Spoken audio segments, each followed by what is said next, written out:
As you know, Jason, the government of Malaysia first took over Malaysian Airlines 13 years ago in the year 2001 in the wake of post the Asian financial crisis. And this shortly after there was a 9/11 incident. So if I were to give you an indicator at that point, the debt to equity or net gearing was almost 700%. So all this is actually in the report that we will give to you in a while. So it started off from difficult footing.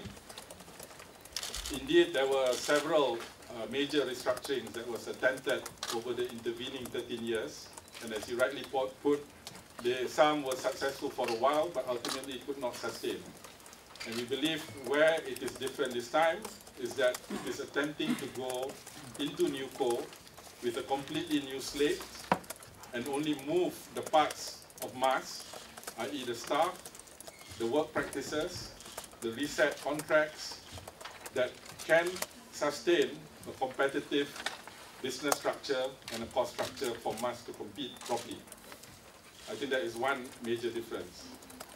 The second difference perhaps is in the area of regulatory support, whereby we believe the onset of an aviation commission, if done well, I think should help all industry players to get more clarity, because one of the issues in our market has been, in our view, by Khazanah, that it has been rather haphazard competition happening.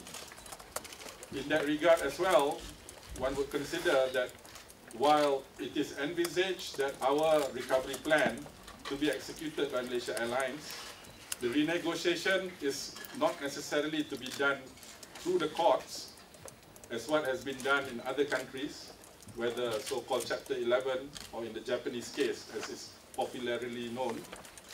We would, with the proposed MAS Act, as envisaged by the government, this will provide another alternative pathway if we indeed need to get the help to push through the difficult changes. Your second question is on which department will face the most? Yeah, I think the internal details of that is being worked out. MAS itself actually will be the one fronting this. In fact, right now they're having a session in the town hall with their staff. We had, as I mentioned, explained this to their union leaders this morning about the composite scheme. I think, of course, a net reduction of 30% is an across-the-board number. So clearly, this will depend on the business model and so on.